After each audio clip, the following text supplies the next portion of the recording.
this time we've got really a topic now about how you keep your incentive program relevant and current. So Don, if I can maybe ask you then.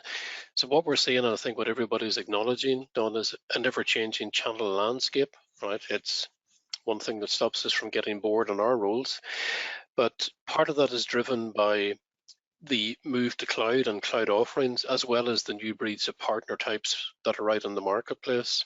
So can you share with the attendees today, what are some of the key things that vendors like yourself are doing to ensure that your programs stay relevant and current to those moving parts? Yeah, no, thanks, John. I think we need to obviously continue to evolve, innovate, and challenge what we've done in the past, and see a lot of great things coming from many of you on joining us in your programs.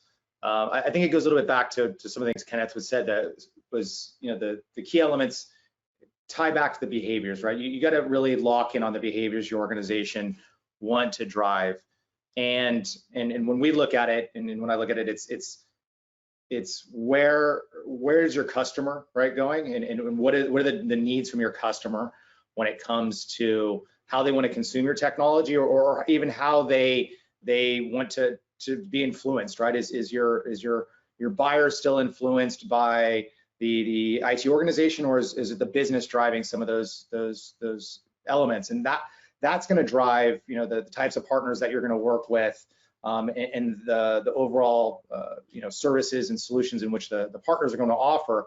And then you need to figure out the incentives that then promote and drive that, right? So your ability to stay relevant there is extremely important, right? That the closer you can stay to your customers and the things in which they're looking to do is going to be key.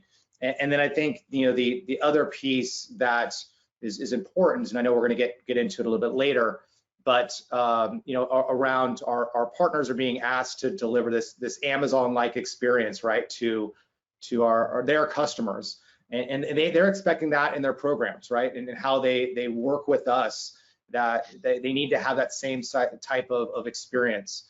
And so to be relevant, we've got to deliver that back to them.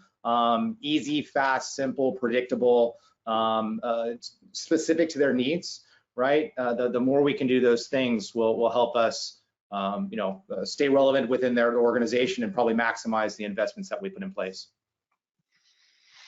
No, that's super. And I think you touched on a great point on that.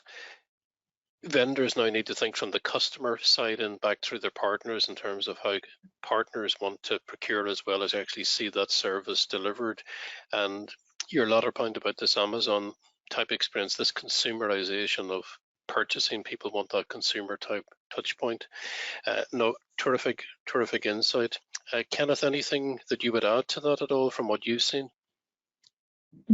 Just maybe very briefly, John, to add to what Don said, I think the principle of incentivization is the same. We have behaviors we want to incentivize or drive on behalf of ultimately our business strategy.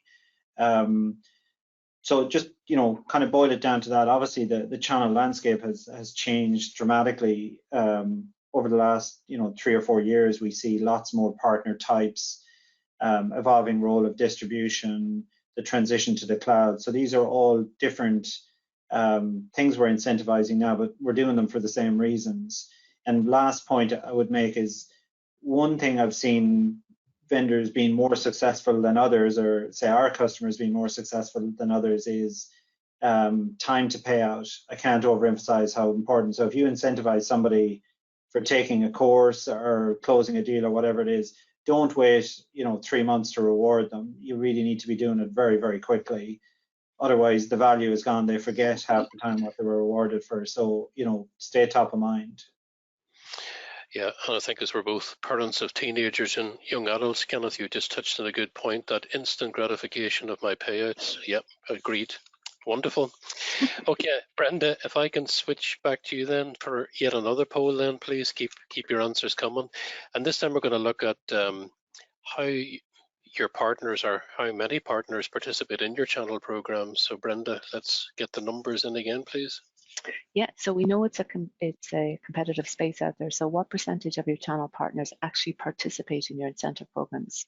Would it be less than 25%, 25 to 49%, 50 to 75%, more than 75%. And congratulations if that's you. And of course, if you don't run incentive programs for partners.